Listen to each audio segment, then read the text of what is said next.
दिव्य लोक में कई देवी देवता एक स्पेशल प्रमोशन सेरेमनी के लिए इकट्ठा हुए थे। इस प्रमोशन मिशन का डिफिकल्टी लेवल था एस रैंक। और इस मिशन के लिए चुनी गई लकी देवी कोई और नहीं बल्कि हीलिंग गॉडेस रिस्टा थीं। चारों तरफ से आती तालियों और चीयर्स के बीच रिस्टा बस हल्की सी मुस्कान के साथ झुकती है और कहती है कि वो इस परीक्षा को पास करने लायक इनफ एक्सपीरियंस हासिल करने की पूरी कोशिश करेगी। लेकिन जैसे ही सेरेमनी खत्म होती है, वो बिना रुके सीधे अपने घर की तरफ भागती है। दरवाजा बंद करते ही रिस्टा वहीं टेक लगाकर नीचे बैठ जाती है। उसका चेहरा पूरी तरह पेल पड़ चुका होता है। उसे एस रैंक मिशन सौंपना, और वो भी इस जगह का, ये तो किसी क्रूअल जोक से कम नहीं था। ये हायर रेल्म था और रिस्ता का जन्म यहाँ 100 साल से भी पहले हुआ था। अब तक उसका काम बस इतना था कि संकट में पड़े वर्ल्ड्स के लिए हीरो समन करना। वो ये काम पहले ही 5 बार कर चुकी थी, लेकिन बाकी देवताओं के लिए 5 बार कुछ भी नहीं था। एवरेज गॉड्स 10 से ज्यादा वर्ड्स बचा चुके थे, और एक्सपीरियंस्ड गॉड्स तो 100 से भी ज्यादा रेल्म्स को रेस्क्यू कर चुके थे। और अब रिस्टा को एक असाधारण मिशन पकड़ा दिया गया था। रिस्टा ने इससे पहले ऐसा कभी देखा नहीं था। उसने बस ऐसी हॉरिफाइंग दुनियाओं की स्टोरीज सुनी थी जहां सीजन गॉड्स तक हेजिटेट करने लगते थे। वो इससे कैसे डील करती?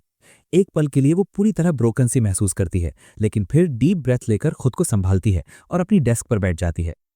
थोड़ा सोचने के बाद रिस्टा फैसला करती है कि वो जापान से एक हीरो समन करेगी। आजकल वहां के हीरोज काम, लॉजिकल और सरप्राइजिंगली केपेबल होते हैं। कम से कम उसे बातें समझाने में आसानी होगी। वो फाइल्स पलटना शुरू करती है। एक कैंडिडेट, फिर दूसरा और फिर तीसरा। ऑप्शंस बहुत थे, लेकिन किसी को देखकर उसे वो फीलिंग नहीं आ रही थी। फ्रस्ट्रेशन में आकर वो अपनी डेस्क पलट देती है और खुद भी फर्श पर गिर जाती है। और तभी एक पेपर उसके चेहरे पर आकर गिरता है। वो था सेया नाम के एक युवक का प्रोफाइल। लेवल सिर्फ 1 था, लेकिन जैसे जैसे रिस्टा उसे पढ़ती जाती है, उसकी आंखें चौड़ी होती जाती हैं। स्टैट्स इनसेनली हाई थे, नॉर्मल हीरोज से कहीं ऊपर। रिस्टा की आंखों में चमक आ जाती है। सेया लाखों में एक था। ऐसे हीरो के साथ वो बहुत जल्दी एक ग्रेट गॉडेस बन सकती थी। बिना एक पल गंवाए रिस्टा समनिंग रिचुअल की तैयारी शुरू कर देती है। तेज रोशनी चमकती है और अगले ही पल सैया उसके सामने खड़ा होता है। रिस्टा की सांस जैसे अटक जाती है। ये इतना हैंडसम कैसे हो सकता है कोई? उसके thick black hair, perfect height और काम प्रेजेंस को देखकर रिस्टा कुछ सेकंड्स के लिए पूरी तरह मेस्मराइज्ड हो जाती है। फिर उसे झटका लगता है। देवताओं और इंसानों के बीच प्रेम फॉरबिडन है। वो तुरंत खुद को संभालती है और डिवाइन कंपोजर बनाए रखती है। वो सैया को एक्सप्लेन करती है कि उसे यहाँ क्यों बुलाया गया है। जितना हो सके उतनी पोलाइटली और फॉर्मली बात करती है। लेकिन सैया के लिए ये सब बस किसी रैंडम क्रेजी वुमन की बातें लगती हैं। वो लॉजिकली कहता है कि अगर रिस्टा सच में देवी होती तो उसे खुद ही दुनिया बचानी चाहिए थी। इस पॉइंट पर रिस्टा चाहती तो थी, लेकिन उसे परमिशन नहीं थी। गॉड्स ने वर्ड्स बनाए थे, लेकिन उन्हें बचाने की रिस्पॉन्सिबिलिटी खुद उस दुनिया के ह्यूमंस पर ही होती थी। सैया सिर हिलाता है जैसे बात समझ में आ गई हो। फिर वो कामली अपनी स्पेशल एबिलिटीज और प्रिविलेजेस के बारे में पूछता है। रिस्टा उसे स्टेटस विंडो खोलना सिखाती है, और जैसे ही वो विंडो देखती है, वो खुद शॉक में आ जाती है। सैया की एबिलिटीज नॉर्मल हीरोज से कहीं गुना ज्यादा थीं। इसीलिए सिर्फ वही इस वर्ल्ड को बचा सकता था। बाकी डिटेल्स वो बाद में बताएगी। रिस्टा एक ट्रांसफर पोर्टल खोलती है और सैया को अपने पीछे आने का इशारा करती है, और सैया सीधे मना कर देता है। बिना वेपन्स, बिना प्रिपरेशन किसी डेंजरस वर्ल्ड में एंट्री, नो चांस, बिल्कुल नहीं। रिस्टा उसे समझाने की कोशिश करती है। उसकी पावर एक्सेप्शनल है, वो उसकी सपोर्ट में रहेगी, वो डेफिनेटली नहीं मरेगा। लेकिन सैया अचानक उसे वॉल से सटा देता है और फ्लैट टोन में कहता है कि वो बस एक सपोर्ट कैरेक्टर है, सारा एक्चुअल काम उसे ही करना होगा। अगर उसे सच में इस वर्ल्ड को सेव करना है तो पहले फुल प्रिपरेशन जरूरी है। इतना कहकर सैया अपनी शर्ट उतारता है और वहीं पुशअप्स करने लगता है। रिस्टा बस उसे देखती रह जाती है, पूरी तरह स्टन्ड। तभी उसे याद आता है कि सैया की प्रोफाइल शीट में क्या लिखा था। Extremely cautious personality. Rizta complain करने के लिए सीलिंग गॉडेस इश्तार के पास जाती है। इश्तार को सैया का बिहेवियर बिल्कुल रीजनेबल लगता है। आखिरकार ये एस रैंक मिशन था, प्रॉपर प्रिपरेशन जरूरी थी। इश्तार रिस्टा को सलाह देती है कि अगर सैया ट्रेनिंग और प्लानिंग कर रहा है तो उसे उसकी डेली नीड्स का ध्यान रखना चाहिए, फूड, रेस्ट और रहने की बेसिक व्यवस्था। ये सुनते ही रिस्टा सामान उठाकर सैया के कमरे की तरफ भागती है। चूंकि वो जापानीज था, उसने उसके लिए फेमिलियर फूड बनाया, सबसे पहले राइस बॉल्स। रिस्टा प्यार से खाना आगे बढ़ाती है, लेकिन सैया तुरंत मना कर देता है। वो कामली कहता है कि वो किसी भी स्ट्रेंजर का दिया हुआ खाना कभी नहीं खाता। रिश्ता को गुस्सा आ जाता है और वो उस पर चिल्लाते हुए पूछती है कि आखिर उसे जहर देने की जरूरत ही क्यों पड़ेगी। लेकिन सैया अब भी उस पर ट्रस्ट नहीं करता। वो उसे पहले खुद खाना खाने को कहता है ताकि ये साबित हो सके कि खाने में कोई पॉइजन नहीं है। जब सैया खाना खा रहा होता है उसी दौरान रिश्ता उसके लिए बिस्तर, बाथरूम और नहाने की जगह तैयार कर देती है। थोड़ी देर बाद वो एक घंटी लेकर आती है और कामली समझाती है कि वो उसे पूरी तैयारी का समय देगी। दिन में 3 बार खाना दिया जाएगा और वो दरवाजे के बाहर रखा जाएगा। वो वादा करती है कि वो उसे डिस्टर्ब नहीं करेगी। जब भी वो तैयार महसूस करें बस घंटी बजानी होगी और फिर वे दुनिया को बचाने की जर्नी शुरू करेंगे। पहले रिश्ता को लगता है कि सैया ज़्यादा से ज़्यादा 3 दिन ही ट्रेनिंग करेगा, लेकिन चौथे दिन भी घंटी नहीं बजती। उसे डर लगने लगता है कि कहीं सैया मर तो नहीं गया। वो देखने जाती है लेकिन खाना गायब देखकर समझ जाती है कि वो ठीक है। फिर एक हफ्ता और बीत जाता है और तब तक रिश्ता पूरी तरह बोर हो चुकी होती है। वो ज़मीन पर यूं ही पड़ी होती है कि तभी अचानक घंटी बजती है। रिश्ता दौड़ती हुई सैया के पास पहुंचती है और सैया अपनी हालत दिखाता है। बस एक नज़र में ही रिश्ता की आंखें फटी की फटी रह जाती हैं। उसे यकीन ही नहीं होता कि सिर्फ फिजिकल ट्रेनिंग से सैया का स्किल लेवल इतना ज़्यादा बढ़ गया है और उसने कई स्पेशल एबिलिटीज़ भी हासिल कर ली हैं। सैया का प्लान था कि दुनिया में जाने से पहले वो मैक्सिमम लेवल तक तैयार होगा, लेकिन रिश्ता की बदहाली देखकर वो अभी निकलने का फैसला करता है।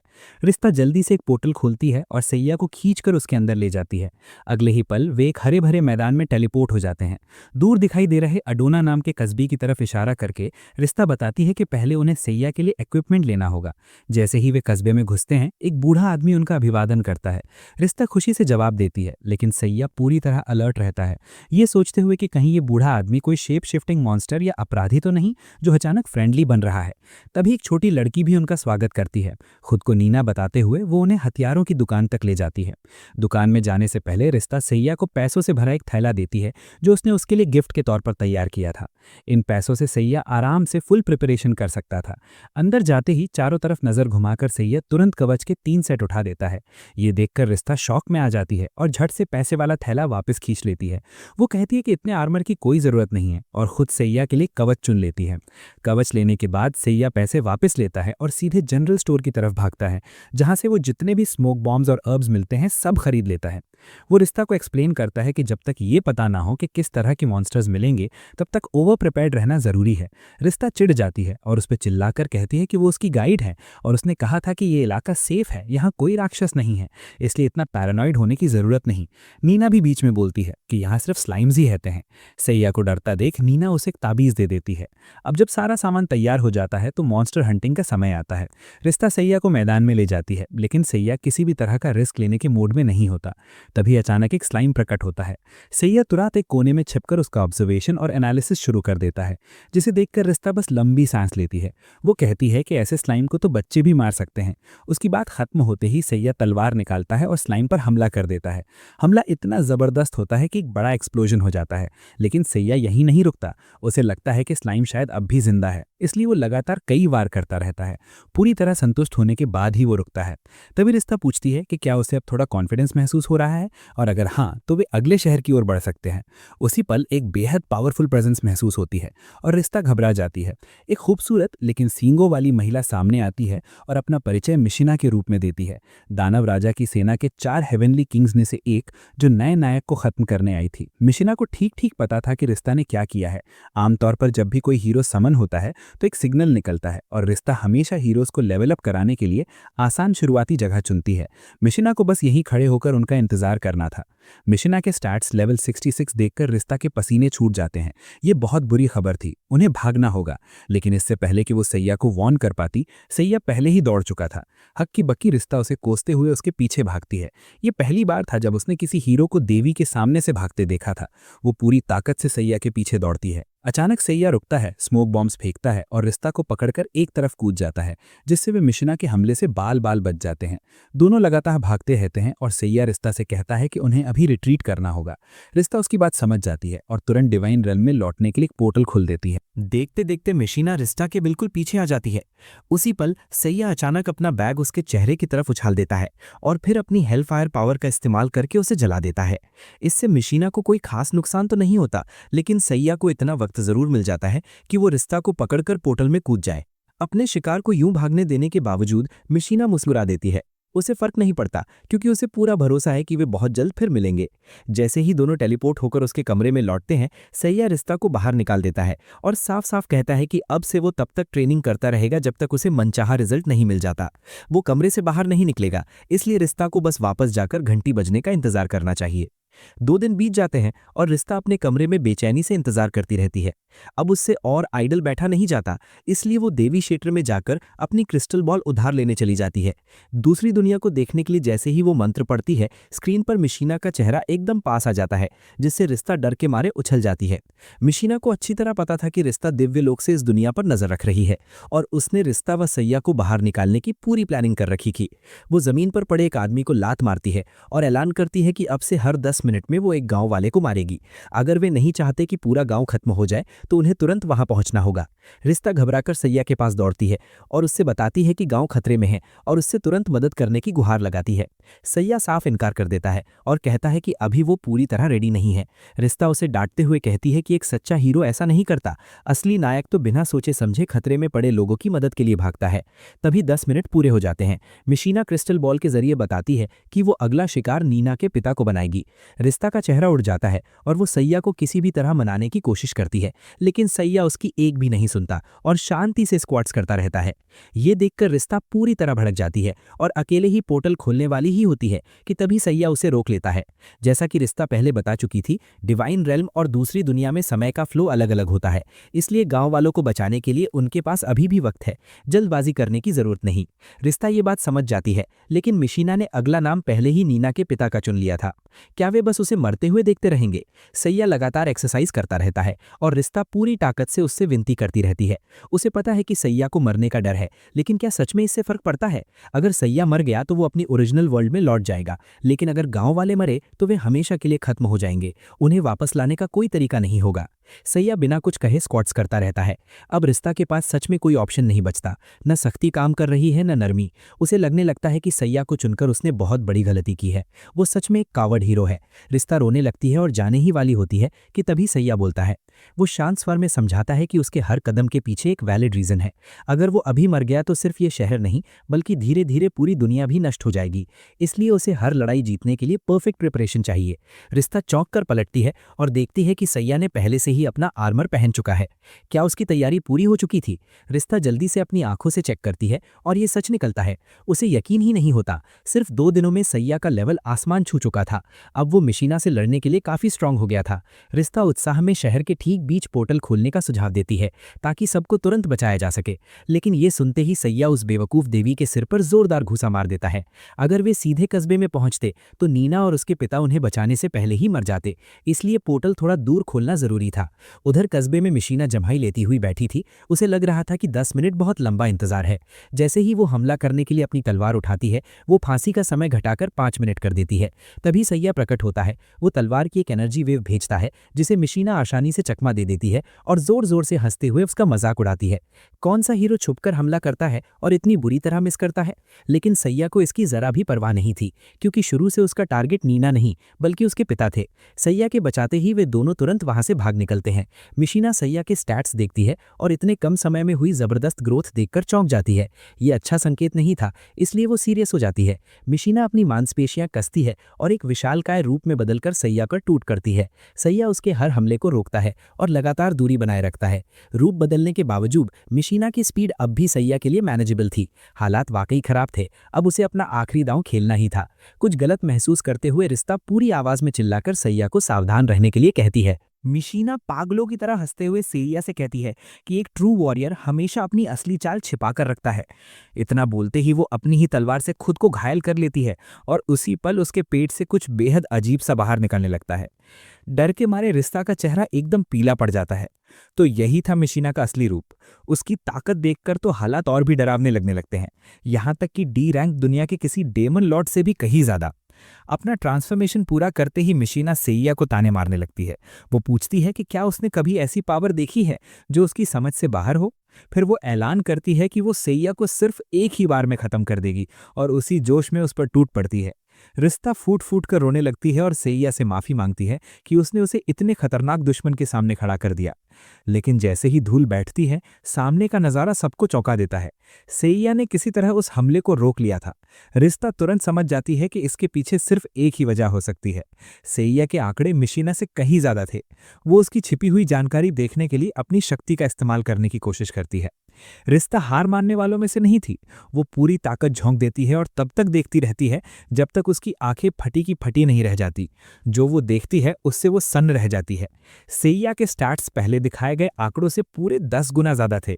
रिश्ता तुरंत इसका एनालिसिस करने लगती है। जब से सेइया इस दुनिया में आया था, उसने अपनी असली ताकत जानबूझकर छिपा रखी थी। पहली बार मिशीना से टकराने पर वो उसे उसी वक्त हरा सकता था, लेकिन वो पीछे हटकर और ट्रेनिंग करने का फैसला किया। ये लड़का इतना कॉशियस कैसे हो सकता है?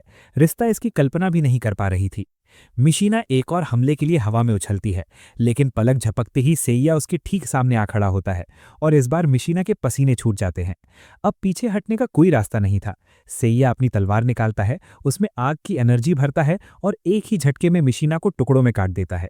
जैसे ही सेइया नीचे उतरता है, रिश्ता दौड़कर उसके पास आती है और उसे डांटती है कि उसने अपनी असली ताकत अपने ही साथी से क्यों छिपाई। सेइया ठंडी नजर से उसे देखता है और कहता है कि वो बताना चाहता था, लेकिन अगर रिश्ता उसकी ताकत देख सकती है तो दुश्मन भी देख सकता है। ऊपर से रिश्ता के बेवकूफ दिमाग को देखते हुए वो कहीं ना कहीं जानकारी लीक कर ही देती, इसलिए शुरू से सतर्क रहना ही बेहतर था। कस्बे के लोग सेइया को धन्यवाद देने के लिए इकट्ठा हो जाते हैं और उसे जश्न के भोज का न्योता देते हैं, लेकिन सेइया उन्हें नजरअंदाज करता है, झाड़ू उठाता है और सफाई करने लगता है। ये देखकर सब लोग हैरान रह जाते हैं। मिशीना के अवशेष इकट्ठा करने के बाद सेइया उन्हें एक दो बार नहीं बल्कि बार बार जलाता है। वो तब तक जलाता रहता है जब तक उसे लगता है कि अब काफी हो गया है, इतना कि पूरा इलाका लगभग राख बन जाता है। नतीजा ये होता है कि रिश्ता और सेइया को वहां से बाहर निकाल दिया जाता है। नीना और उसके पिता उन्हें धन्यवाद देने के लिए उनके पीछे पीछे दौड़ते हैं। पिता के पास बदले में देने के लिए बस थोड़े से खुले पैसे होते हैं। सेइया बिना हिचक उन्हें ले लेता है और ऊपर से और पैसे मांगता है, जिससे रिश्ता को शर्म आ जाती है। वो जल्दी जल्दी पिता और बेटी से विदा लेती है और सेइया को खींचकर वहां से ले जाती है। थोड़ी दूर जाने के बाद रिश्ता अगले शहर की ओर बढ़ना चाहती है, लेकिन सेइया साफ मना कर देता है। उसका मानना है कि स्वर्गीय राजाओं में से एक को हराने के बाद अब डेमन लॉर्ड और भी खतरनाक दुश्मन भेजेगा, इसलिए वो इंटेंसिव ट्रेनिंग और प्रिपरेशन के लिए दिव्य लोक लौटेगा। रिश्ता कितनी भी विनती करे, सेइया पर कोई असर नहीं पड़ता। वो उसके चेहरे की ओर इशारा करके कह देता है कि वो पूरी तरह यूजलेस है और किसी काम की नहीं, इसलिए अभी पोर्टल खोलकर वापस चले जाना चाहिए। दिव्यलोक लौटकर रिश्ता फिर से एरिया के पास शिकायत लेकर जाती है। वो कहती है कि वो हीरो सिर्फ एक्सरसाइज करता रहता है, उसका दिमाग फिटनेस के अलावा कुछ सोच नहीं पाता। ये सुनकर एरिया हंस पड़ती है और रिश्ता को जल्दबाजी न करने की सलाह देती है। आखिरकार सेइया हमेशा ट्रेनिंग तो नहीं करता रहेगा, रिश्ता को बस धैर्य रखना होगा। लेकिन रिश्ता अंदर ही अंदर बेचैन थी। वो जल्दी ये मिशन खत्म करके एरिया जैसी महान देवी बनना चाहती थी। इसी मौके पर एरिया अपनी कहानी साझा करती है। वो बताती है कि उसने 300 दुनियाएं बचाई थीं, लेकिन एक दुनिया को अपनी गलती की वजह से नहीं बचा पाई। रिश्ता तुरंत उसे दिलासा देती है और कहती है कि 300 में से सिर्फ एक दुनिया का न बच पाना कोई बड़ी बात नहीं है। लेकिन एरिया ऐसा नहीं सोचती। शायद देवताओं के लिए ये मामूली हो, लेकिन उस दुनिया के लोगों के लिए इसका मतलब बहुत बड़ा था। एरिया अपनी बात खत्म कर चाय बनाने जाने ही वाली थी कि तभी सेइया अचानक अंदर आ जाता है। सेइया को देखते ही एरिया उसके पास आती है, अपना परिचय देती है और उसकी परेशानी पूछती है। सेइया बताता है कि चाहे वो कितने भी सिटअप्स या पुशअप्स कर ले, उसका लेवल आगे नहीं बढ़ रहा है। ये सुनते ही रिश्ता की आंखों में चमक आ जाती है। इस लड़के की फिजिकल ट्रेनिंग अब अपनी लिमिट पर पहुंच चुकी थी, इसलिए सुझाव आया कि सैया अपने स्किल्स बढ़ाने के लिए राक्षसों का शिकार करे। लेकिन सैया ने बिना सोचे तुरंत मना कर दिया। उसका साफ कहना था कि लड़ाई में बहुत ज्यादा रिस्क होता है और वो बेवजह खतरा नहीं लेना चाहता। उसे कोई ऐसा तरीका चाहिए था जो ज्यादा सेफ हो और साथ ही ज्यादा इफेक्टिव भी। सैया को पता था कि रिश्ता दिव्य लोक में लगभग कुछ भी बना सकती है, तो उसने चाहा कि रिश्ता उसके लिए कुछ खास ट्रेनिंग उपकरण बना दे। रिश्ता ने समझाने की कोशिश की कि भले ही वो उसके लिए ये सब बना दे, लेकिन शारीरिक प्रशिक्षण की तरह इन तरीकों की भी एक सीमा होगी। तो फिर राक्षसों को मारकर लेवल बढ़ाने और बैटल एक्सपीरियंस लेने में दिक्कत ही क्या है? क्या ये ज्यादा बेहतर नहीं होगा? दोनों को बहस करते देख एरिया बीच में बोल पड़ी। उसके पास सैया के लिए एक अलग ही सुझाव था।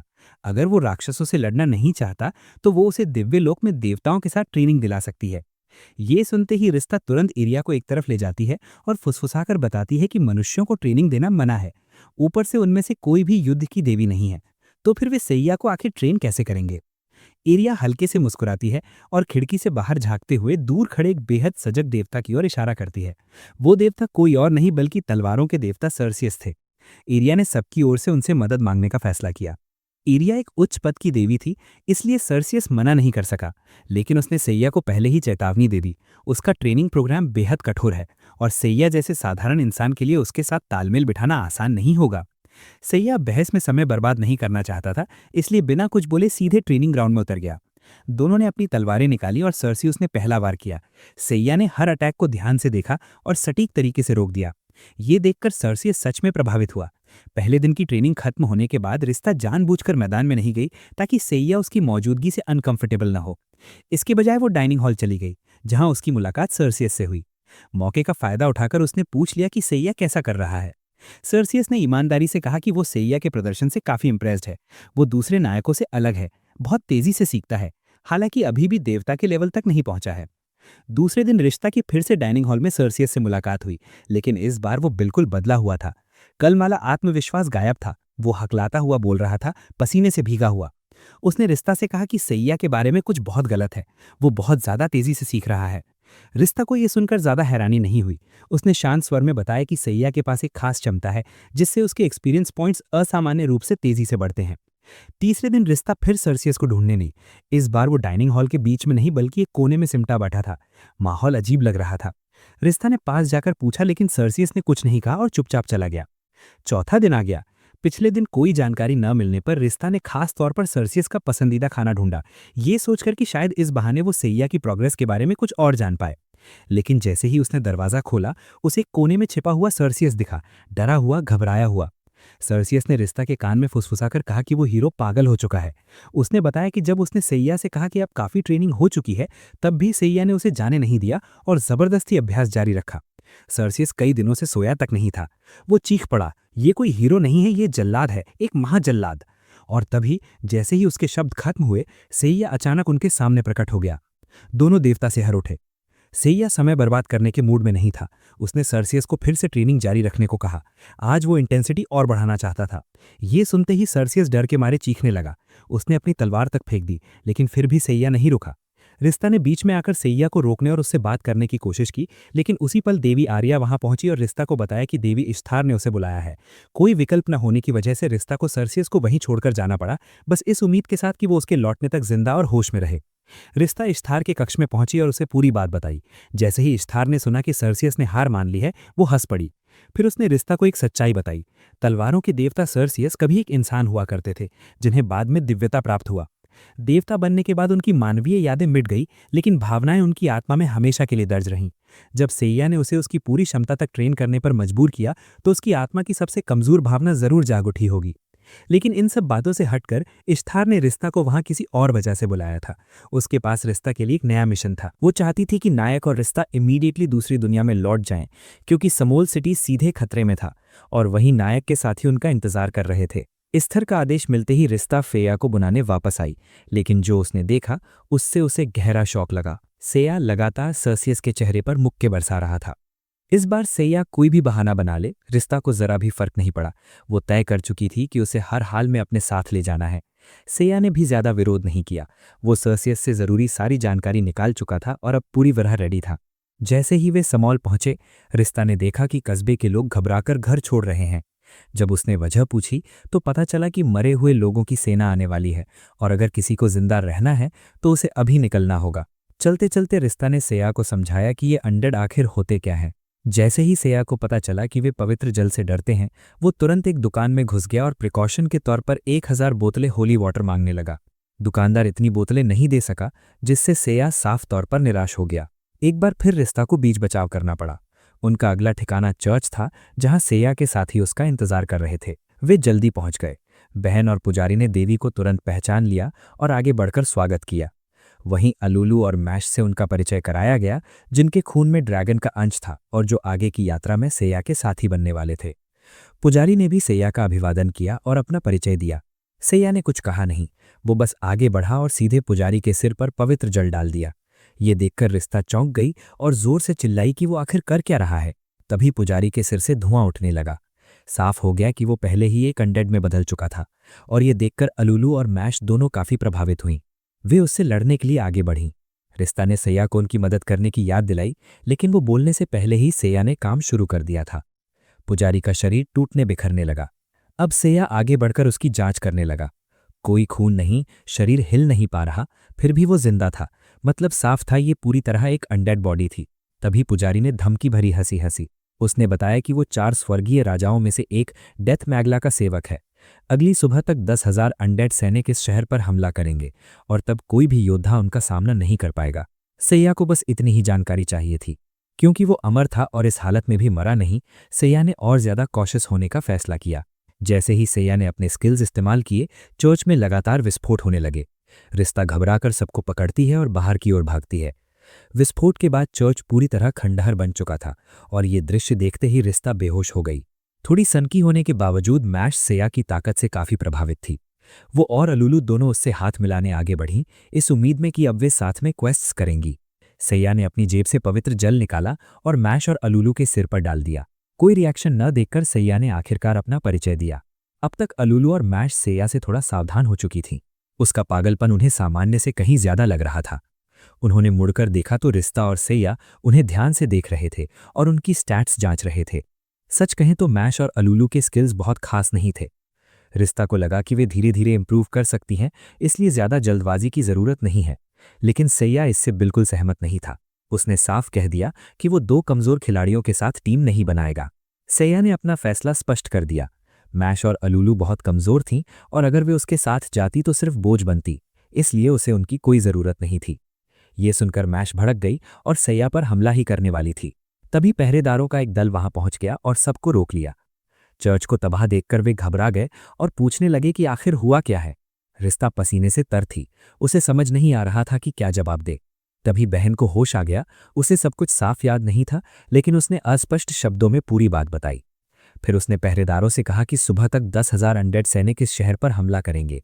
लेकिन सौभाग्य से भगवान ने उनकी प्रार्थना सुन ली है और उनके सामने खड़ी देवी और योद्धा को भेज दिया है। यकीन मानिए वे इस कस्बे को बचा लेंगे। जब बहन ने उनका परिचय कराया तो पहरेदारों ने रिस्पर और सैया के सामने घुटने टेक दिए और शहर की रक्षा के लिए सैया से विनती करने लगे। लेकिन सैया को इन भावनाओं से कोई फर्क नहीं पड़ा। उसे बस एक ही चीज जाननी थी, इसके बदले उसे कितना रिवॉर्ड मिलेगा। पैसा? कप्तान ने हैरानी से पूछा। अगर सैया सच में अनडेड आर्मी को हरा देता है तो साम्राज्य उसे भारी इनाम देगा, लगभग 1,000 सोने के सिक्के। ये सुनते ही सैया ने तुरंत एक दस्तावेज निकाला और शूरवीरों से उस पर हस्ताक्षर करवा लिए। उस योद्धा ने अपना फॉर्म बदला और सैया को बताया कि करीब 200 और सैनिक उसके साथ लड़ने के लिए रास्ते में हैं। सैया ने बिना एक पल सोचे मना कर दिया। उसे किसी योद्धा की जरूरत नहीं थी, न किसी बैकअप की। बस यहीं रुककर शहर वालों की रक्षा करनी थी, बस इतना ही। ये कहते हुए सैया ने मैच की तरफ देखा और साफ बोल दिया कि अगर वो घर नहीं जाना चाहता तो गार्ड्स में शामिल हो सकता है, लेकिन किसी भी हाल में सैया के साथ नहीं जाएगा। मैश गुस्से में चिल्लाया और वहां से चला गया। रिश्ता को हल्की सी चिंता हुई कि कहीं वे मरे हुओं की सेना में न घुस जाएं, लेकिन सैया को जरा भी फिक्र नहीं थी। उसे पूरा भरोसा था कि वे इतने बेवकूफ नहीं हैं, और मान भी लो अगर वे आ गए तो वो उन सब अनडेड को उनके पहुंचने से पहले ही खत्म कर देगा। इतना कहकर सैया ने अपनी फ्लाइंग एबिलिटी एक्टिवेट की और हवा में उड़ गया। वो जानता था कि रिश्ता उड़ नहीं सकती, इसलिए उसने उसे सराय में लौटकर इंतजार करने को कहा। अनडेड आर्मी से वो अकेले ही निपट लेगा। ये सुनते ही रिश्ता का ईगो हर्ट हो गया। देवी होकर वो उड़ नहीं सकती, ऐसा कैसे? बस उसकी शक्तियां फिलहाल सील्ड थीं। रिश्ता ने आसमान की ओर देखा और जोर से चिल्लाई। अपनी सील तोड़ते हुए और पंख प्रकट करके उसने सैया का पीछा करना शुरू किया। उधर सैया अपनी नई उड़ान कला की प्रैक्टिस कर ही रहा था कि अचानक फुल स्पीड में उड़ने लगा। रिश्ता ने पूरी ताकत लगा दी, फिर भी वो उसे पकड़ नहीं पाई। लेकिन उसके इस प्रयास से सैया ने अपना मन बदल लिया। उसने रिश्ता का हाथ पकड़ा और पूरी ताकत से उसे अपने साथ खींच लिया। रिश्ता बस दर्द सहती रही और फ्रस्ट्रेशन में चिल्लाती रही। कुछ ही देर बाद वे आखिरकार वहां पहुंच गए। रिश्ता ने गुस्से में सैया को डांटा और कहा कि उसकी वजह से उसके दिव्य पंखों के लगभग सारे फेदर्स उखड़ गए हैं। सैया को कोई फर्क नहीं पड़ा। उसने बस उसे चुप रहने को कहा। वे वनडेड सोल्जर्स की पूरी सेना के ऊपर हवा में खड़े थे। उन्हें कतार में मार्च करते देख सैया के दिमाग में एक आइडिया आया, इन्हें जल्दी खत्म करने का। वो न्यूक्लियर बॉम्ब इस्तेमाल करने वाला था। रिश्ता को क्यूरियोसिटी हुई। उसे लगा ये सैया की ओरिजिनल वर्ल्ड की कोई शक्ति होगी जिसका इस्तेमाल वो यहाँ नहीं कर पाएगा। लेकिन सैया पहले से तैयार था। उसने एक स्पेल कास्ट किया और उनके ठीक ऊपर एक छोटा मीटियोर बना दिया। उस मीटियोर की स्पीड और हीट इतनी थी कि पूरी सेना पल भर में जलकर राख बन सकती थी। रिश्ता शॉक में थी। ये आदमी इतना पावरफुल कब से हो गया? वो मानना नहीं चाहती थी, लेकिन सच यही था कि अकेला सैया ही काफी था। उन्हें मैश, अलुलू या किसी और की जरूरत ही नहीं थी। रिश्ता के मन में एक और विचार आया। अगर सैया अभी डीमन लॉर्ड के महल पर ऐसा हमला कर दे तो क्या अब तक पूरी दुनिया उनके कब्जे में नहीं आ जाएगी? सैया दूसरा मंत्र पढ़ने ही वाला था कि अचानक रुक गया और शिकायत करने लगा कि उसने बहुत ज्यादा माना खर्च कर दी है। मजबूरी में रिश्ता को उसे वापस शहर ले जाना पड़ा। अलूलू आकर रिश्ता को बताती है कि मैश 2 दिन पहले पूरी तरह गायब हो गया था। ये सुनकर रिश्ता ने उसे दिलासा दिया, चिंता की कोई बात नहीं है, अनडेड आर्मी पूरी तरह खत्म हो चुकी है, इसलिए मैश के ट्रबल में होने की संभावना बहुत कम है। ऊपर से हीरो सैया भी वहीं था, हालांकि इस वक्त वो किसी कॉम्बिनेशन स्किल पर रिसर्च करने में बिजी था। अलूलू से बात करने के बाद रिश्ता सैया के कमरे में गई। वहां जाकर वो चौंक गई। सैया ने रिश्ता के बालों का इस्तेमाल करके अपनी पावर एम्पलीफाई कर दी थी और उनसे प्लैटिनम स्वॉर्ड बना ली थी। रिश्ता उसे डांटने ही वाली थी कि तभी मकान मालकिन कमरे में आई। उसके हाथ में एक पैकेट था जो उसे सैया को देना था। रिश्ता ने क्यूरियोसिटी में पैकेट खोला और अंदर एक बेहद खूबसूरत मिरर देखा। वो तुरंत उसमें खुद को देखते हुए ड्रामेटिक पोजेस बनाने लगी। अचानक मिरर की इमेज बदल गई। अलूलू ने तुरंत पहचान लिया, ये मैश था। तभी एक भारी डरावनी आवाज गूंजी। ये डीमन लॉर्ड के 4 हेवनली किंग्स में से एक डेथ मैगला की आवाज थी। पिछली बार वो दूर से अनडेड आर्मी को कंट्रोल करते हुए किस्मत से बच गया था। उस आर्मी को बनाने में उसने काफी मेहनत की थी, फिर सैया ने उसे बेरहमी से पूरी तरह नष्ट कर दिया और इसी वजह से उसने अब उनसे बदला लेने का फैसला कर लिया था। मैश को टॉर्चर चेयर पर कसकर बांध दिया गया था, लेकिन डेथ मैगला अब उससे पूरी तरह बोर हो चुका था। उसने फैसला कर लिया कि मैश को सबके सामने खत्म किया जाएगा। डेथ मैगला ने चाकू मैश की गर्दन पर टिकाया और उसे अपने आखिरी शब्द कहने का मौका दिया। लेकिन मैश के चेहरे पर न डर था न गुस्सा, बस एक हल्की सी मुस्कान। वो सैया की ताकत की तारीफ कर रहा था। हाँ, सैया थोड़ा स्टबन जरूर था, लेकिन सच यही था कि वही इस दुनिया को बचा सकता था। मैश को उम्मीद थी कि आगे की जर्नी में सैया उसका साथ देगा, और ठीक उसी पल सैया आईने के सामने प्रकट हो गया। उसने रिश्ता से कहा कि तुरंत डिवाइन रेल्म के लिए पोर्टल खोलो। फिर उसने मैश की तरफ देखा और कामली फैसला किया कि वो उसे अपने साथ पोर्टर यानी सामान ढोने वाले के रूप में रखेगा। ये सुनते ही डेथ मैगला जोर जोर से हंस पड़ा। आखिर वे कर क्या रहे थे? वे तो बस एक मिरर के जरिए बात कर रहे थे। सैया कभी भी मैश को बचा नहीं सकता था, लेकिन सैया को इसकी जरा भी परवाह नहीं थी। उसने अपनी तलवार निकाली और पलक झपकते ही डेथ मैगला का हाथ काट दिया। रिश्ता हैरान रह गई। नीना के पिता को हॉस्टेज बनाए जाने वाली घटना के बाद सैया ने ऐसी सिचुएशंस के लिए पहले से तैयारी कर रखी थी। अब वो स्पेस तक को काट सकता था। वार करते ही सैया ने बिना रुके रिश्ता को डिवाइन रेल्म वाले पोर्टल में धकेल दिया। ज्यादा से ज्यादा 10 सेकंड में डेथ मैगला मैश को मार देगा। डिवाइन रेल्म और दूसरी दुनिया में टाइम फ्लो अलग अलग होता है, यानी उनके पास मैश को बचाने के लिए करीब 15 मिनट थे। सैया सीधे गॉडेस इस्टार के पास पहुंची और मैश की लोकेशन जानने की विनती की। हालांकि इंसानों की ज्यादा मदद करना नियमों के खिलाफ था, सैया ने पहले ही रूल्स को बेंड करने का तरीका सोच रखा था। इसी वजह से इस्टार ने उनकी मदद करने की अनुमति दे दी। जैसे ही डेथ मैगला की एग्जैक्ट लोकेशन मिली, सैया ने रिश्ता से कहा कि ठीक उसके सामने पोर्टल खोले। पोर्टल खुलते ही सैया बिजली की स्पीड से अंदर घुसी और डेथ मैगला के चेहरे पर आग बरसाकर उसे पीछे धकेल दिया। उसी वक्त रिश्ता मैश पर हीलिंग मैजिक डालने के लिए दौड़ पड़ी।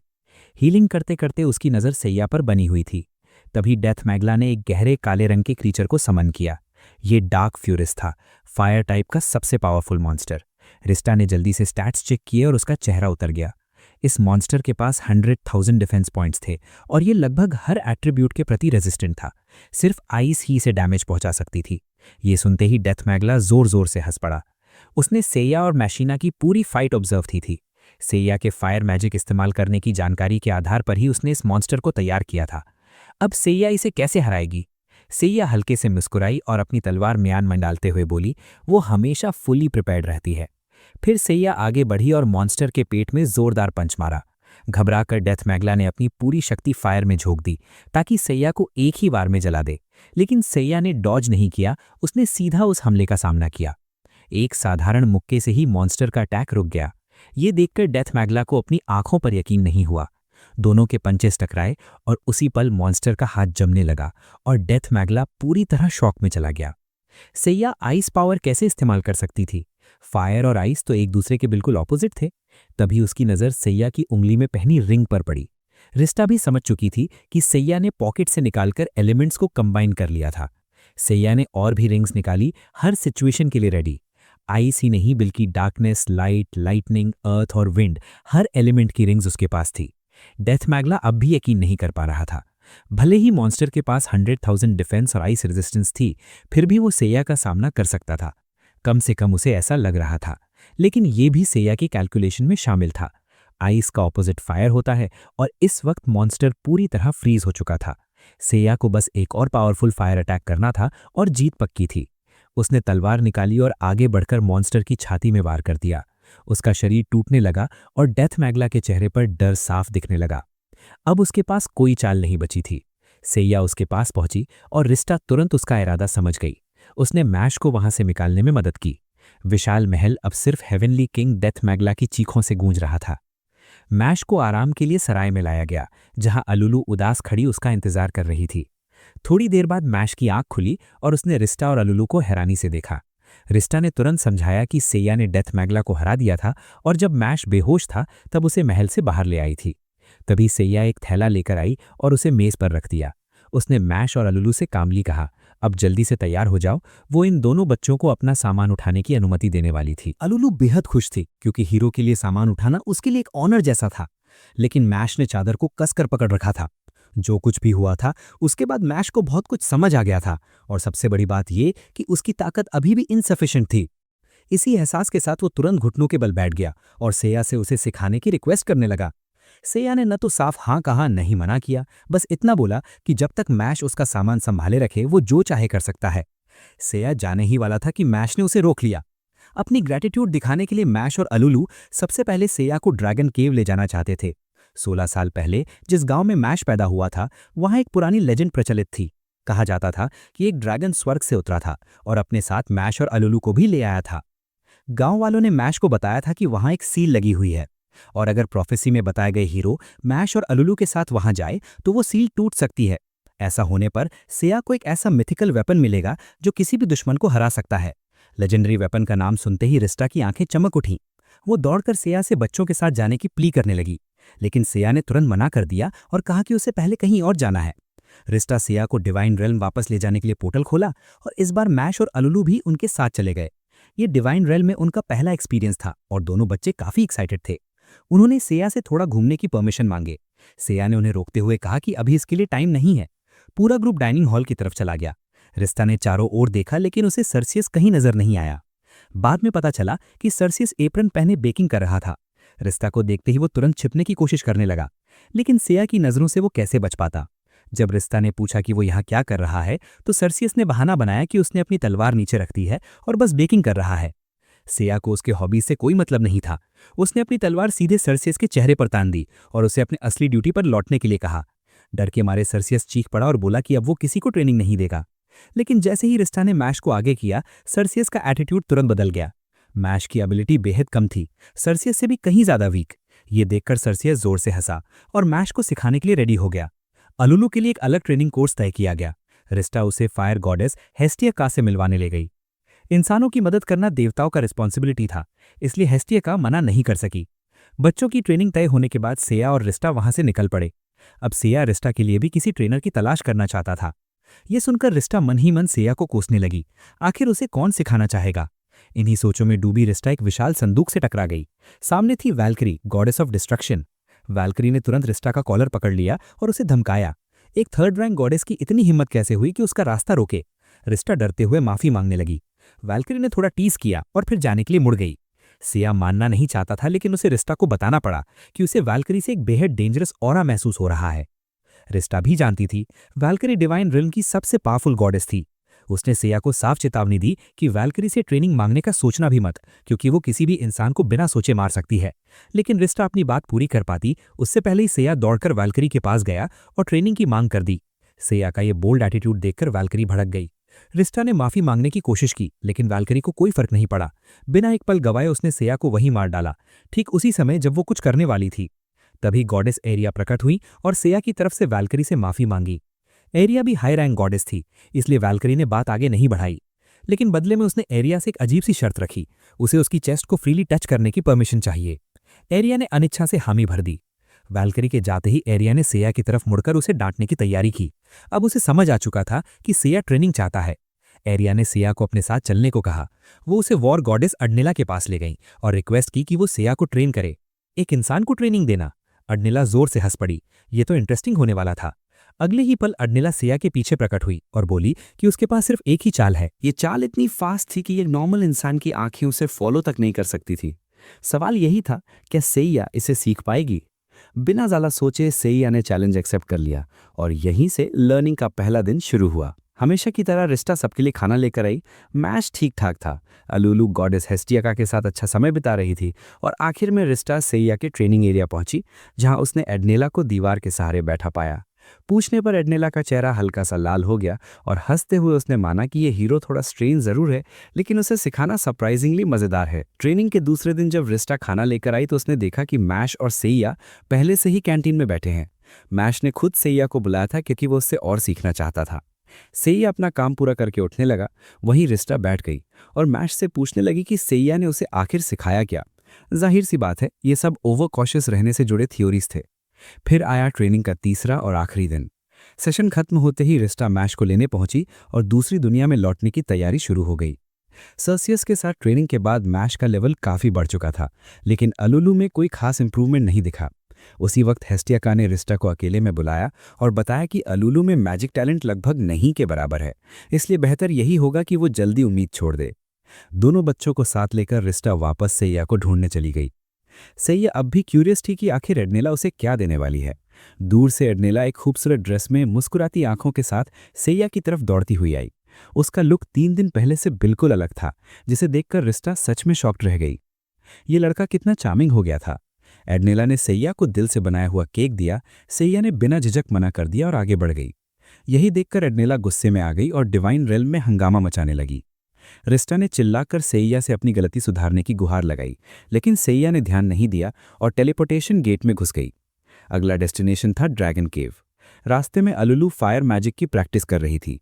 अगर मॉन्स्टर सामने आए तो वो सैया की मदद करना चाहती थी।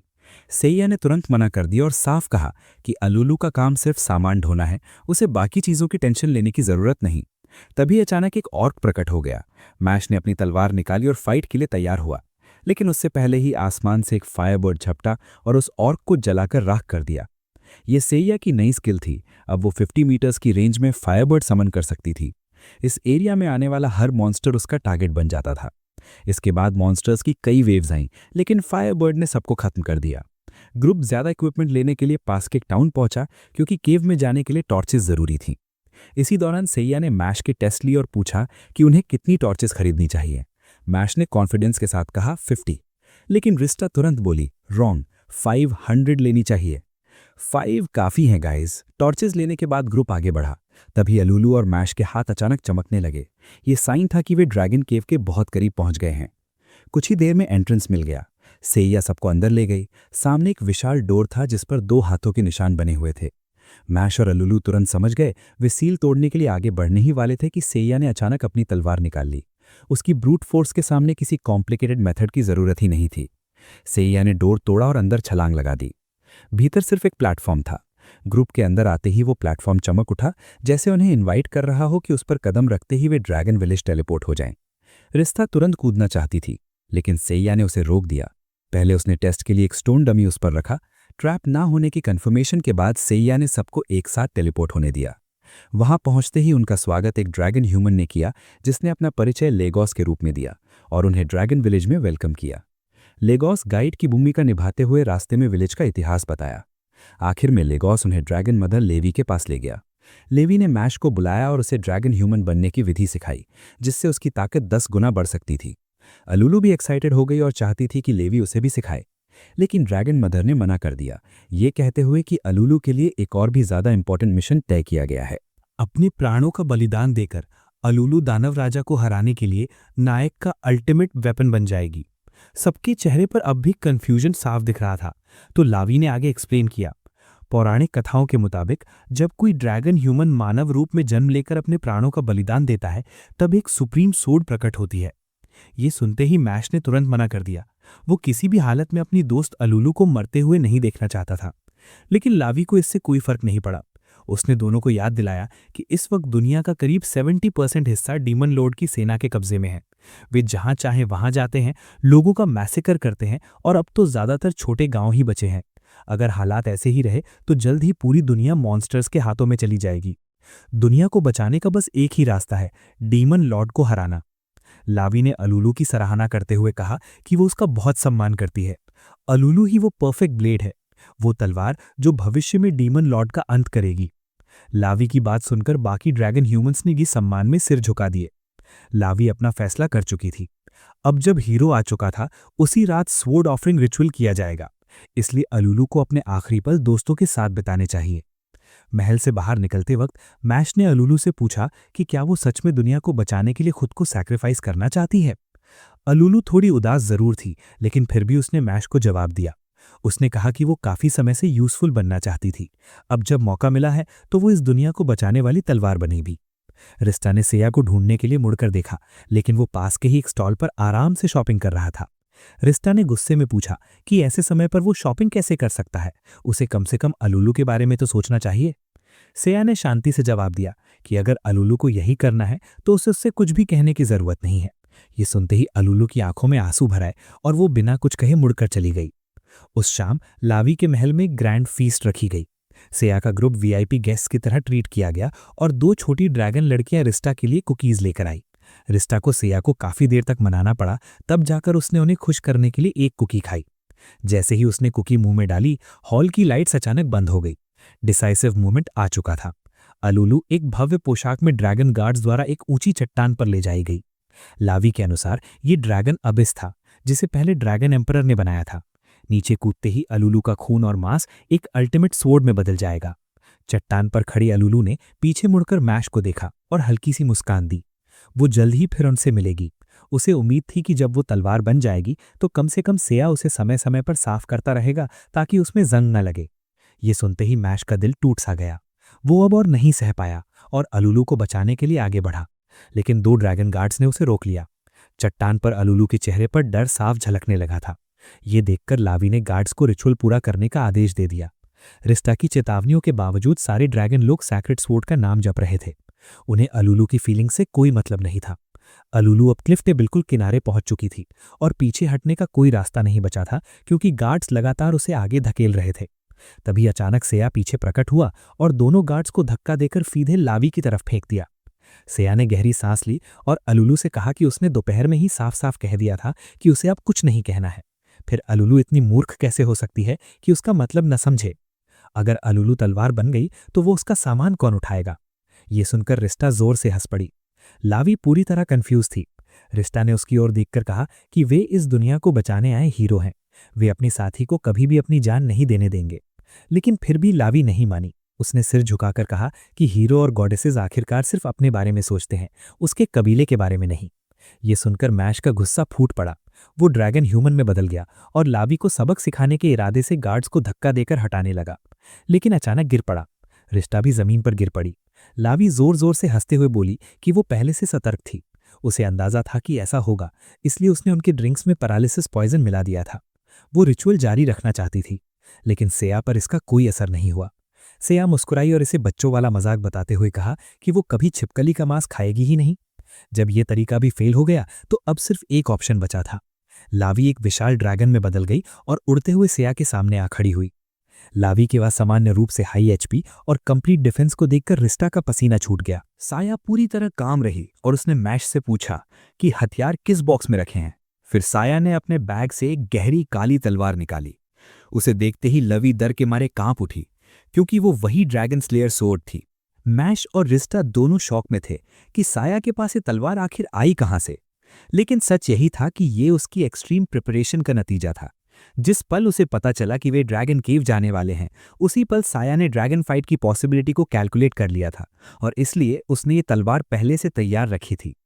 इसके सोर्स की बात करें तो साया ने इसे बनाने में मैश, अलूलू और रिस्टा के बालों का इस्तेमाल किया था। बिना वक्त गंवाए साया तेजी से आगे बढ़ी और लवी पर हमला कर दिया। असली ड्रैगन किलिंग सोर्ड से साया उसे घायल करने में कामयाब रही। लवी जोर से हंसी और साया को एक बार फिर याद दिलाया कि जैसा उसने कहा था, वो खुद को बहुत कॉशियस मानती है। जैसे ही उसने ये कहा, अलूलू के गले का कॉलर अचानक चमक उठा और वो दर्द से करहा उठी।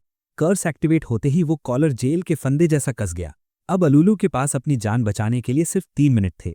उसकी मौत के बाद रिचुअल पूरा करने के लिए उसे खाई में गिराना ही काफी था। साया ने पलटकर अलूलू की हालत देखी और फिर लवी को आखिरी बार सलाह दी कि अगर वो डीमन लॉर्ड के साथ अलायंस में नहीं है तो अभी भी कर्स हटाने का मौका है।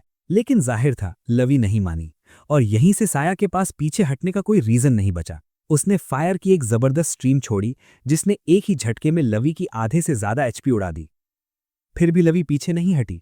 उसे पूरा भरोसा था कि चाहे हीरो कितना भी स्ट्रांग क्यों ना हो, उसे हराने में 3 मिनट से ज्यादा लगेंगे। उसने खुद को सिकोड़ लिया और पूरी तरह डिफेंसिव स्टैंड्स में आ गई। ये देखते ही साया ने तुरंत एक पाउच निकाला और उसका पूरा कंटेंट मुंह में डालकर चबा लिया। ये स्पीड सीड्स थे। साया की गति अब एबनॉर्मल लेवल तक बढ़ने वाली थी। और यही बात खत्म नहीं हुई। साया ने एक और ड्रैगन स्लेयर सोर्ड निकाल ली। इन दोनों को मिलाकर उसका इरादा साफ था, अलुलू की मौत से पहले ही लवी को खत्म करना। अब सारी प्रिपरेशंस कंप्लीट थीं। साया ने नॉन स्टॉप अटैक करने का फैसला कर लिया। रिस्टा लगातार सिचुएशन अपडेट देती रही, लेकिन लवी की डिफेंस अपसर्ड लेवल की थी और यही सबसे बड़ी प्रॉब्लम थी। साया के लगातार हमलों के बावजूद लवी की हेल्थ में जरा भी गिरावट नहीं आ रही थी। सिर्फ 1 मिनट बाकी रहते लवी हंसी और साया को इस बेकार की लड़ाई को रोकने की सलाह दी। साया ने हमला जारी रखा और सार्कास्टिक अंदाज में बोली, और तुम खुद को कॉशियस कहती हो। यही पल था जब लवी को एहसास हुआ कि वो धीरे धीरे खाई के किनारे की तरफ धकेली जा रही है। रिस्टा किसी तरह खड़ी हुई और फिर से लवी से अलुलू पर से कर्स हटाने की गुहार लगाई। और तभी सब कुछ अचानक बदल गया। लवी ने आंखें जोर से बंद की और चिल्लाकर कहा कि उसने साया को पकड़ लिया है। जैसे ही साया ने हमला रोका, लवी ने उस पर प्रोजेक्टाइल्स बरसा दिए। साया ने तुरंत तलवार से काउंटर किया और लवी को खाई से दूर धकेल दिया। लवी को पूरा भरोसा था कि उसके पास पंख है, इसलिए वो बच जाएगी, लेकिन चाहे वो जितना भी विंग्स फड़फड़ाए, वो ऊपर नहीं उठ पाई। लवी के पसीने छूट गए। उसने पीछे मुड़कर देखा और उसकी आंखें फटी रह गईं। उसके पंख पहले ही पूरी तरह तबाह हो चुके थे। अगले ही पल वो सीधे अबिस में गिर गई। उसी समय साया ने अलुलू को उठाकर रिस्टा के पास पहुंचा दिया। रिस्टा ने हैरानी से पूछा कि साया ने लवी के पंख कब नष्ट किए थे। जवाब साफ था, लवी के टफ होने से पहले ही साया हर पॉसिबल सिनेरियो के लिए तैयारी कर चुकी थी। तभी ड्रैगन अबिस से रोशनी की एक किरण बाहर निकली। नीचे से एक होली सोर्ड सबके सामने उड़ती हुई ऊपर आ गई। भले ही उन्हें पवित्र तलवार मिल चुकी थी, लेकिन लैगोस अब भी बेचैन था क्योंकि उनका लीडर लवी मर चुका था। ये सुनकर साया ने उसके कंधे पर हल्के से थपथपाया और उसके मन को शांत किया। कम से कम अब उनके पास डीमन लॉर्ड को खत्म करने का वेपन तो था। इस लिहाज से लवी का बलिदान पूरी तरह वर्थित था। अब सभा खत्म करने का वक्त आ चुका था। पूरा ग्रुप टेलीपोर्ट होकर वापस ड्रैगन केव पहुंच गया। इस दौरान रिस्टा ने मैश और अलुलू से एंट्रेंस पर वेट करने को कहा, क्योंकि रिस्टा को साया से कुछ पर्सनल बात करनी थी। दोनों बच्चों के जाते ही रिस्टा ने साया पर चिल्ला पड़ी और बिना परमिशन उसके बाल इस्तेमाल करने का आरोप लगा दिया। साया को कोई फर्क नहीं पड़ा और वो जाने ही वाली थी कि रिस्टा ने उसे फिर रोक लिया। अभी अभी जो होली सोर्ड मिली थी वो असल में होली सोर्ड नहीं थी। अगर रिस्टा को ये पहले से पता था तो साया के पास छुपाने को कुछ नहीं बचा था। उसने सच मान लिया। उसने ड्रैगन ट्राइब को धोखा दिया था। उसके हाथ में जो तलवार थी वो उसने पहले से तैयार रखी थी। रिस्टा अब भी आश्वस्त नहीं थी कि डीमन लॉर्ड को मारा जा सकता है। उसके हिसाब से सिर्फ होली सोर्ड ही ऐसा कर सकती थी, लेकिन साया ऐसा नहीं सोचती थी। अगर ये तरीका काम नहीं करता तो कोई और रास्ता निकाल लेंगे, सब ठीक हो जाएगा। इतना कहते हुए साया ने अलुलू को अपने साथ गुफा से बाहर चलने को कहा। जैसे ही वे एंट्रेंस तक पहुंचे, उन्होंने अलुलू और मैश को घबराई हुई हालत में देखा। गुफा के बाहर सैनिकों का एक पूरा दल तैनात था, जो किसी के आदेश पर रिस्ट और साया को खत्म करने के इरादे से वहां खड़ा लग रहा था। सैनिकों का कप्तान आगे आया, सबको सलूट किया और बताया कि रोजालिया की अगुवाई में नाइट स्क्वाड इस वक्त ओगला कैसल में राक्षसों से लड़ रही है। उन्हें उम्मीद थी कि हीरो और गॉडेस वहां पहुंचकर हालात संभाल लेंगे। ये सुनकर रिस्ता ने चैन की सांस ली। कम से कम उन्हें थोड़ा रेस्ट तो लेने दो। लेकिन कप्तान चाहता था कि वे तुरंत रवाना हो, क्योंकि उसे डर था कि कहीं देर ना हो जाए। वो खुद साया और रिस्टा को वहां ले जाने की पेशकश करता है। साया हवा में उठते हुए कामली बोला, इसकी जरूरत नहीं है, एक नॉर्मल इंसान भी उड़ सकता है। वाकई यही तो हीरो है, सैनिकों ने एडमिरेशन के साथ कहा। उन्हें पूरा भरोसा था कि हीरो की ताकत बीलबाब को जरूर हरा देगी। जब रिस्ता ने इस नाम के बारे में पूछा तो कप्तान ने आगे समझाया। बीलबाब एक मक्खी जैसे आकार का राक्षस था, जो दूसरी मक्खियों की पूरी आर्मी को लीड करते हुए ओगला कैसल पर हमला कर रहा था। इतनी जानकारी साया के लिए काफी थी। साया ने मैश को अपने साथ चलने को कहा, जबकि अलुलू रिस्ता के साथ जाएगी। तीनों एक साथ ओगला कैसल की ओर उड़ चले। उड़ते उड़ते अचानक उनके सामने एक काला सा बादल दिखाई दिया। रिस्ता की आंखें फैल गईं जब उसे समझ आया कि ये बीलबाब की फ्लाई आर्मी है। पूरा ग्रुप एक किनारे छिपकर हालात देखने लगा। साया ने अंदाजा लगाया कि ये सारी मक्खियां लेवल 30 से ऊपर की थीं और 100 से कहीं ज्यादा डेंजरस थीं। तभी बीलबाब की आवाज गूंजने लगी। जंगल के किनारे सैनिक मक्खियों की आर्मी से जान बचाकर लड़ रहे थे।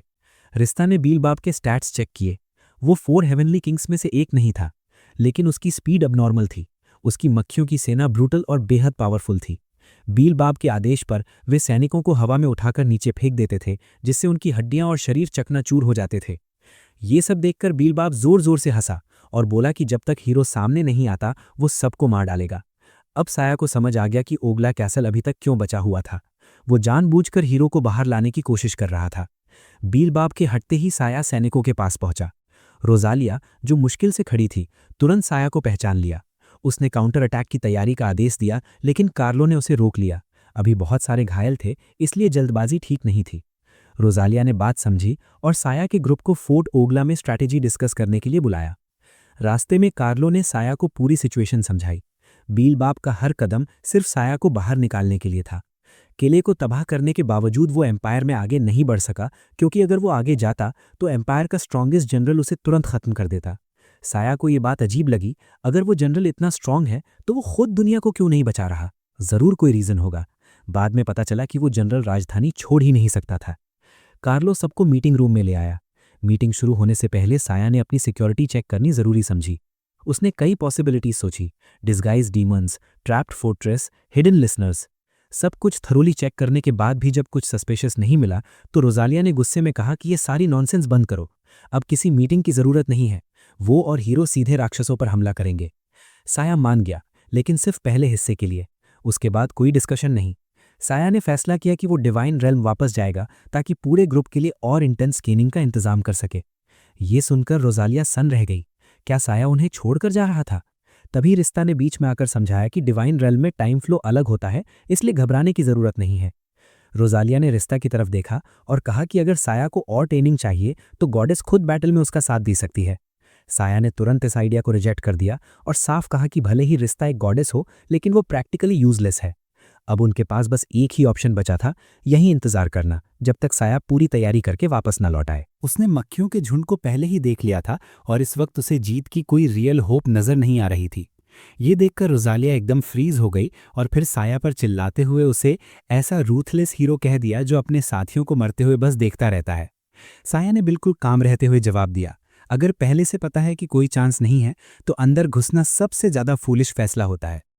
ऐसे हालात में दिमाग ठंडा रखकर अगला स्टेप प्लान करना चाहिए। रोजालिया ने उसकी तरफ उंगली उठाकर उसे कावड़ कहा। ये सुनते ही रिश्ता बीच में आ गई और साया का बचाव करते हुए बोली कि वो जरूरत से ज्यादा कॉशियस जरूर है, लेकिन यही केयरफुल नेचर उन्हें अब तक कई लड़ाइयां जितवा चुका है। रिश्ता को उम्मीद थी कि रोजालिया थोड़ा सब्र रखेगी और साया के लौटने का इंतजार करेगी, लेकिन ये सुनते ही रोजालिया रिश्ता पर भड़क गई। एक इमॉर्टल गॉडेस को लाइफ और डेथ की क्या समझ होगी? उसके 100 सैनिक मर चुके थे, रिश्ता यह दर्द कैसे समझ पाएगी? तभी साया ने अचानक पलटकर तीखा जवाब दिया। उसने साफ कहा कि उन सबकी मौत की जिम्मेदार खुद रोजालिया है, क्योंकि उसके पास कोई स्ट्रैटेजी नहीं थी। उसी ने अपने सैनिकों को मौत की तरफ धकेला। रोजालिया गुस्से से आग बबूला हो गई और साया को थप्पड़ मारने आगे बढ़ी, लेकिन साया ने उसका हाथ झटक दिया और उल्टा उसे ही थप्पड़ मार दिया। ये देखकर सब सन्न रह गए। रोजालिया ने हार नहीं मानी और बार बार हमला करने की कोशिश की, यहां तक कि साया के थप्पड़ों से उसके दोनों गाल सूज गए। गुस्से और बेबसी में रोजालिया रोने लगी, लेकिन साया पर इसका कोई असर नहीं पड़ा। उसने रिश्ता से डिवाइन रेल्म लौटने के लिए पोर्टल खोलने को कहा। जैसे ही वे वापस पहुंचे, रिश्ता ने साया को डांटा और कहा कि उसका व्यवहार बिल्कुल ठीक नहीं था। रोजालिया आखिर एक औरत थी। साया ने मुट्ठी कसते हुए जवाब दिया कि भले ही वो स्त्री हो, लेकिन उसकी बेवकूफ़ी भरी सोच को वो कभी माफ नहीं कर सकता। इसके बाद मक्खियों के झुंड को हारने की प्लानिंग शुरू हुई। अपनी ओरिजिनल वर्ल्ड में साया को बस एक गन की जरूरत पड़ती, लेकिन यहाँ गन्स न होने की वजह से उसे बो एंड एरो पर निर्भर होना पड़ा। इसी सिलसिले में रिश्ता उसे बो गॉडेस माइडस से मिलवाने ले गई। साया ने रिश्ता को इंट्रो या ग्रीटिंग का मौका तक नहीं दिया और सीधे पॉइंट पर आ गया। वो जानना चाहता था कि माइडस एक साथ कितने एरोस चला सकती है। ये सुनते ही माइडस ने अपना वुडन बो रख दिया और एक मैजिकल बो निकाल लिया। डेमो देते हुए उसने कामली कहा, मैक्सिमम 7 एरोज, वो भी फुल एक्यूरेसी के साथ।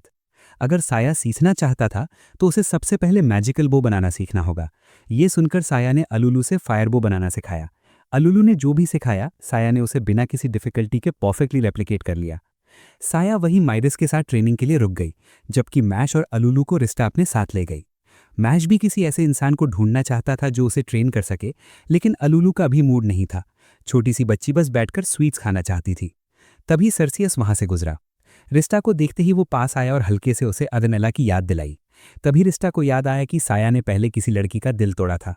सर्सियस को भी पूरा दिन अदनेला की हालत ठीक नहीं लगी थी। वो लगातार साया को मारने की बातें बुदबुदा रही थी, जैसे उसी थॉट में अटकी हो। रिस्टा घबराकर मदद लेने के लिए एरिया के पास गई। पूरी कहानी सुनकर एरिया मुस्कुराई और रिस्टा को रिएश्योर किया कि टेंशन लेने की जरूरत नहीं है। साया जैसी कॉशियस लड़की पर हमला करना आसान नहीं होता। फिर एरिया की नज़र मैश पर गई, क्योंकि उसे पता था कि उसके शरीर में एक सील लगी हुई है। सील्स हटाना एरिया की स्पेशलिटी थी, इसलिए उसने मैश की मदद करने का फैसला किया। सिर्फ मैश ही नहीं, बल्कि अलुलू के अंदर भी हिडन पावर्स थी। इसलिए रिस्टा दोनों बच्चों को एरिया के पास छोड़कर अकेले अदनिला के घर चली गई। जैसे ही वो अंदर दाखिल हुई, सामने का नज़ारा देखकर उसके होश उड़ गए। दीवारों पर खून से मार डालो लिखा हुआ था। तभी अदनिला अचानक रिस्टा के पीछे प्रकट हुई और पूछने लगी कि क्या साया उसके साथ लौटी है। जवाब देते वक्त रिस्टा के पसीने छूट गए। उसने किसी तरह बहाना बनाया कि इस बार वो साया को साथ लिए बिना अकेली आई है। अदनिला के घर से निकलते ही रिस्टा सीधे साया को वॉर्न करने दौड़ी। अगर उसने इनफ ट्रेनिंग कर ली होती तो उन्हें तुरंत वहां से निकल जाना चाहिए था, लेकिन अब बहुत देर हो चुकी थी। अदनिला पहले ही रिस्टा के ठीक पीछे खड़ी थी। उसे पता था कि रिस्टा अकेले नहीं लौटेगी, इसलिए उसने जानबूझकर उसका पीछा किया था। अब साया से हिसाब बराबर करने का वक्त आ चुका था। वॉर गॉडेस की डेडली ऑरा से रिस्टा की सांसें तेज हो गईं, लेकिन साया बिल्कुल अनअफेक्टेड रहा। वो अदनिला के पास गया, उसके सर पर हल्के से हाथ फेरते हुए बोला कि उसके बाल थोड़े मैसी हो गए हैं। साया का ये कैजुअल एटीट्यूड इतना अनएक्सपेक्टेड था कि अदनिला तमाम कोशिशों के बावजूद गुस्सा बरकरार नहीं रख पाई। आखिरकार साया ने उसे वहां से भेज दिया ताकि वो अपने आर्चरी प्रैक्टिस पर ध्यान दे सके। रिस्टा वापस लौटकर एरिया के साथ बैठकर चाय पीने लगी।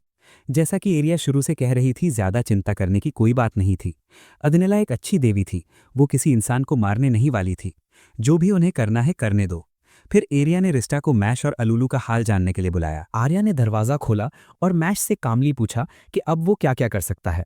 मैश जोश में खड़ा हुआ और अचानक अपनी एक भुजा को एबनॉर्मल साइज तक बढ़ा लिया।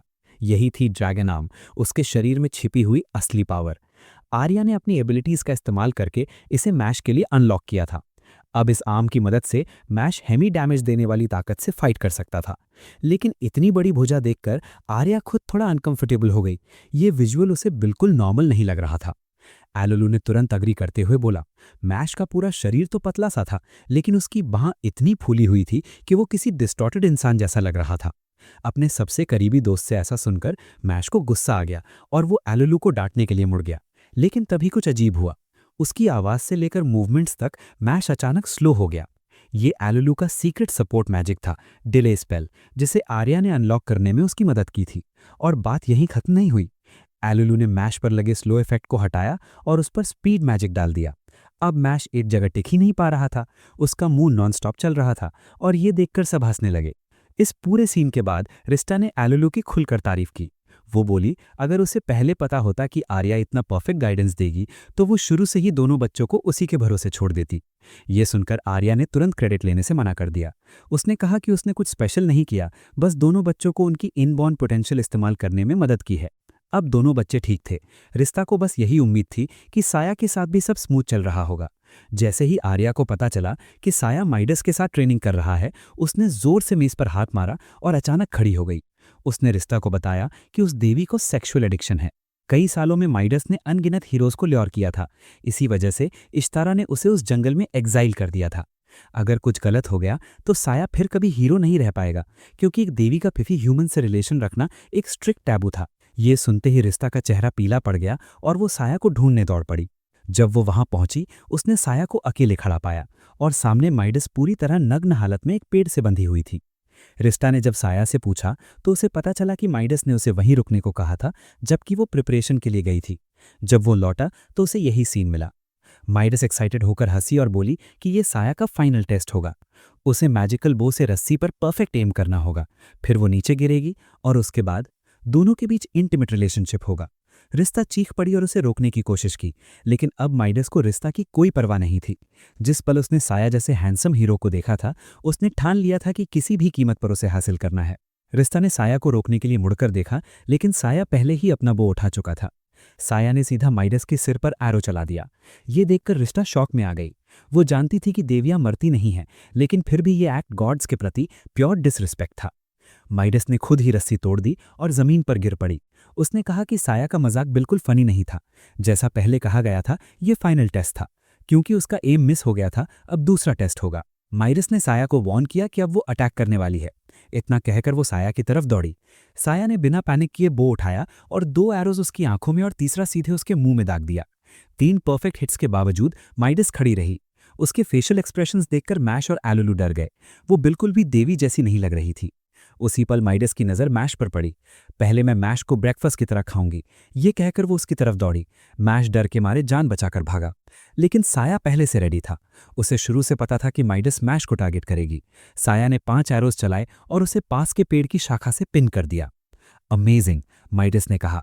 एक इंसान का एक साथ 5 डिवाइन एरोज चलाना वाकई टेरिफाइंग था।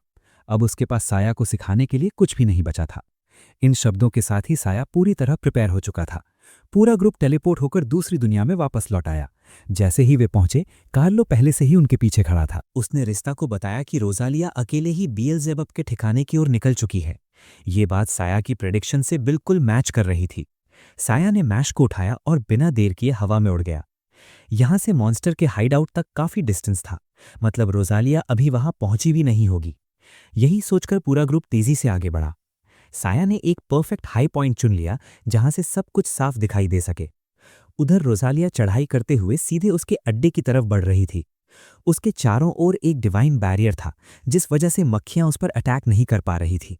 साफ था, वो एक परफेक्ट बेट थी। साया ने अपना बो उठाया और बिएल्ज़ेबब पर एम किया। इतनी दूर से शॉट लेना रिस्की था, लेकिन साया को पूरा भरोसा था कि तीर टारगेट तक पहुंचेगा।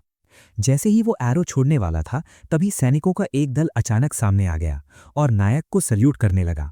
उनकी आवाजें काफी लाउड थीं। रिश्ता को चिंता हुई कि कहीं मक्खियां अलर्ट न हो जाएं, लेकिन सच कहें तो ये सब साया के प्लान के हिसाब से ही हो रहा था। दूसरी तरफ रोजालिया ने, चाहे वो ब्रेवरी हो या प्योर स्टुपिडिटी, जोर से चिल्लाकर बिएल्ज़ेबब को डायरेक्ट ड्यूअल के लिए ललकारा। जवाब में बिएल्ज़ेबब ने उसे सीधे हवा में उठा लिया। सैनिकों के शोर की वजह से मक्खियां इधर उधर फैलने लगीं। सिचुएशन मैसी होने लगी। तभी साया ने अपनी तलवार रिश्ता की तरफ बढ़ाई और उसे बाहर निकलकर डिस्ट्रैक्शन बनने का इशारा किया। रिश्ता को पूरी बात समझ तो नहीं आई, लेकिन उसने बिना सवाल किए आदेश मान लिया और उड़कर बिएल्ज़ेबब के सामने पहुंची, रोजालिया को छोड़ने की मांग करते हुए। लेकिन वो क्यों मानता? शुरुआत से ही रोजालिया सिर्फ साया को बाहर निकालने का पॉन थी। उसने साफ मना कर दिया और ऐलान किया कि वो रोजालिया को आसमान से नीचे गिरा देगा। मौत के बिल्कुल करीब खड़ी रोजालिया ने फिर भी हार नहीं मानी। उसने उसे कर्स किया और रिश्ता से पूछा कि क्या हीरो का ट्रेनिंग पूरा हो चुका है। ट्रेनिंग का जिक्र सुनते ही बिएल्ज़ेबब समझ गया कि साया लॉन्ग रेंज बो अटैक करने वाला है। इसी डर से उसने रोजालिया को पकड़कर एरोस की रेंज से बहुत ऊपर उड़ान भर ली। रिश्ता को पीछे उड़ते देख बिएल्ज़ेबब अपने प्लान बनाया कि वो रोजालिया को इतनी जोर से फेंकेगा कि रिश्ता पकड़ ही ना पाए। तभी एक एरो उसके चेहरे के पास से गुजरा। उसी पल रोजालिया छूट गई और रिश्ता ने उसे सक्सेसफुली पकड़ लिया। बिएल्ज़ेबब को यकीन नहीं हो रहा था कि साया इतनी ऊंचाई तक एरो पहुंचा सकता है। उसने मैजिकल बोस का गहराई से स्टडी किया था, फिर भी यह उसके दिमाग में फिट नहीं बैठ रहा था। उसे लगा साया को जरूर उड़कर शूट करना पड़ा होगा। वो जोर से हंसते हुए चिल्लाया कि वो डीमन लॉर्ड की आर्मी का सबसे तेज वॉरियर है। उसने साया को खुलेआम अटैक करने को कहा और दावा किया कि वो भागेगा नहीं। तभी दूर से 7 लाइट बीम्स चमकीं और रिश्ता की आंखें फटी की फटी रह गईं। ये तो गॉडेस माइडस की सुप्रीम टेक्निक थी, मतलब साया ने ये भी सीख ली थी। लेकिन क्या वो हिट कर पाएगा? सातों एरो सीधे बिएल्ज़ेबब की तरफ बढ़े। समहाउ वो बच निकला। रिश्ता के माथे से पसीना टपकने लगा। ये सिचुएशन खराब थी। एयर कॉम्बैट में बिएल्ज़ेबब ऑलमोस्ट अनबीटेबल लग रहा था। ऊपर से साया की पोजीशन भी रिवील हो चुकी थी। बिएल्ज़ेबब गुस्से में सीधा उसकी तरफ उड़ पड़ा और तभी उसके पेट में एक बड़ा सा छेद हो गया। उसके चारों ओर ग्लोइंग बर्ड्स प्रकट होने लगे। रिश्ता तुरंत समझ गई, ये साया के अलावा कोई और नहीं कर सकता। जो 7 तीर बिएल्ज़ेबब को मिस कर गए थे, वही लाइट बर्ड्स में बदलकर अब उसे रिलेंटलेसली चेज कर रहे थे। यही लड़ाई खत्म हो गई। रिश्ता ने रोजालिया को जमीन पर उतारा। साया को देखते ही रोजालिया ने उंगली उठाकर उसे लेक्चर देना शुरू कर दिया। उसके हिसाब से हीरो को ऐसे नहीं जीतना चाहिए। एक ट्रू हीरो आमने सामने की लड़ाई से जीतता है। साया ने उसे पूरी तरह इग्नोर कर दिया। उसके लिए ये बस एक बार्किंग डॉग की आवाज थी। ये जानते हुए कि वो साया का मुकाबला नहीं कर सकती, रोजालिया चुप हो गई। बिएल्ज़ेबब मर चुका था। अब बारी थी बची हुई मक्खियों को साफ करने की। मैश और अलूलू की आंखें चमक उठीं। उन्हें लगा अब उन्हें भी रियल फाइट मिलेगी, लेकिन ऐसा नहीं हुआ। साया को मैश की स्ट्रेंथ बढ़ाने के लिए सिर्फ अलूलू की स्पीड स्पेल की जरूरत थी, ताकि वो उसके लिए मक्खियों के शव इकट्ठा कर सके। भले ही रोजालिया इसे मानना नहीं चाहती थी, फिर भी उसे साया को एक बात बतानी पड़ी। इजाले गांव में एक लेजेंडरी आर्मर मौजूद था, जो प्राचीन काल से डीमन लॉर्ड को हराने के लिए संभाल कर रखा गया था। अगर साया को चाहिए तो उसे वहां जाकर लेना चाहिए। अपने सस्पिशियस नेचर के चलते साया ने बार बार पूछा कि कहीं वो आर्मर कर्स तो नहीं है। रोजालिया के जाने के बाद रिश्ता ने एक टेलीपोर्टेशन पोर्टल खोला और साया को तुरंत आर्मर लेने चलने को कहा। हैरानी की बात यह थी कि इस बार साया ने पहले डिवाइन रिल्म लौटने की जिद नहीं की और सीधे मान गया। जैसे ही वो पोर्टल से बाहर निकले, उनके सामने इजाले का पूरी तरह तबाह हो चुका गांव फैला हुआ था। तो दोस्तों, इसी के साथ इस एनिमे सीरीज का ये पार्ट यहीं एंड करते हैं। लेकिन टेंशन लेने की जरूरत नहीं है, क्योंकि नेक्स्ट पार्ट ऑलरेडी रेडी है और कल ही अपलोड होने वाला है। तो अगर अभी तक वीडियो को लाइक नहीं किया है तो अभी कर दो, और चैनल को सब्सक्राइब भी कर देना, ताकि अगला पार्ट मिस ना हो जाए और हर नई वीडियो की नोटिफिकेशन सीधे आप तक पहुंचे। और हाँ, सब्सक्राइब वाला बटन सामने दिख रहा है ना, उसको प्यार से नहीं, जरा जोर से फोड़ डालो, क्योंकि मुझे नहीं पता, बस सब्सक्राइब हो जाना चाहिए। तो चलो, अब मिलते हैं नेक्स्ट पार्ट में। तब तक के लिए गुड बाय, सायोनारा।